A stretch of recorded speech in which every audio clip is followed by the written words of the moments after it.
Ni lazima hawa wakuu wa vyombo tuwalinde ili waweze kusimamia nchi yetu sawa sawa. Nileteni Gwajima. Nileteni Gwajima. Nileteni Gwajima. Nileteni Gwajima.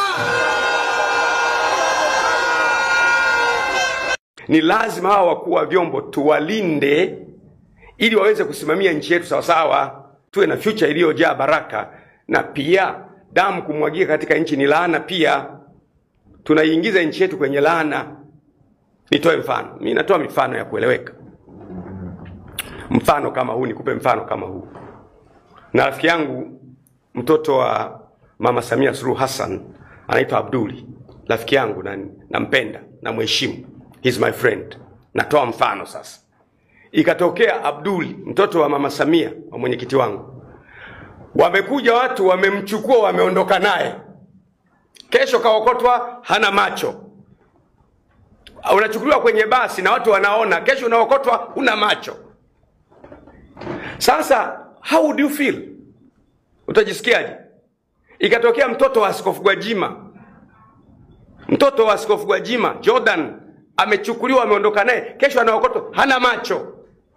Mtoto wa Majaliwa, Kassim Majaliwa, waziri mkuu, anachukuliwa, kesho anaokotwa hana macho. Anafatwa ndani ya nyumba. Kwa mfano ni kama ilivyokuwa kwa Mdude, amefatwa ndani ya nyumba, watu wanavunja nyumba. Mke wake anaona, mume wake anavuliwa, anapigwa si nyundo au nini. Halafu baada ya siku unaona michirizi ya damu, ameondoka hivyo. Ni mtoto wa nani huyo? Ni mtoto wa Wambura IGP. Ni mtoto wa DJIS. Ni mtoto wa mkuu wa jeshi la wananchi. Hivi kweli inawezekana hivyo? Haiwezekani. Kwa nini sasa tunaona hao wanaopotea kana kwamba ni mbuzi, ni kondoo?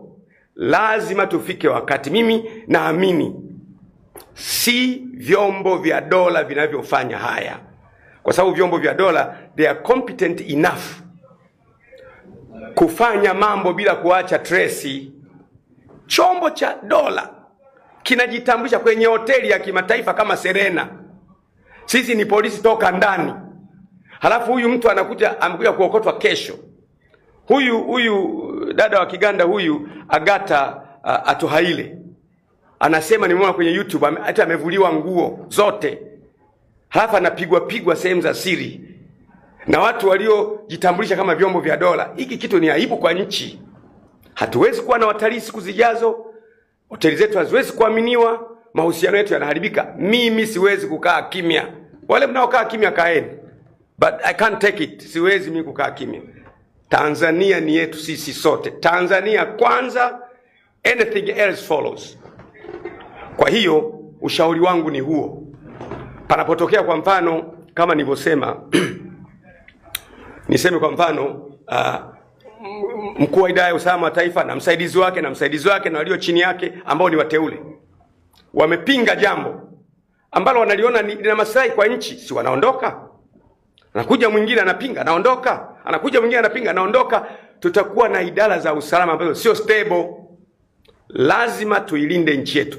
Na hawa kazi ya idara ya usalama wa taifa, kazi yao ni kukusanya taarifa na kumpa mlaji, kuilinda nchi.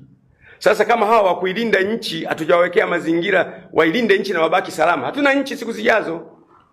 Mfano, acha niwape mfano. Mimi tangu nimeingia bungeni nimezungumza sana kuhusu maono ya nchi, kwamba nchi lazima iwe na maono ya muda mrefu, miaka 50, miaka 100 na kuendelea. Nikupe mfano. Kwa mfano tuna maono sasa ya miaka 30 nafikiri 25 ambayo hayatoshi kwa mjibu wangu mimi. Mimi nipenda 50 ili rais anayeingia madarakani akute maono ya nchi. Sio anaingia rais huyu tunaelekea kushoto, anaingia rais huyu tunaelekea kulia, anaingia wengine tunaelekea magharibi, wote wanaendelea. Kikwete rais Nyerere aliendelea mbele kwa namna yake. Ali Hassan Mwinyi rais wa pili alipeleka Tanzania vizuri kwa namna yake. Rais wetu Benjamin Mkapa na yeye Tanzania aliikimbiza kwa namna yake. Mnakumbuka kuhusu utandawazi. Akaja ndugu yangu na mtani wangu Jakaya Kikwete aliipeleka kwa namna yake vizuri sana. Amekuja Magufuli naye kwa namna yake, na Mama Samia pia naye anapea kwa namna yake, lakini namna moja ni kinyume ya ile nyingine. Tutafika wapi sasa? Hatuwezi kufika.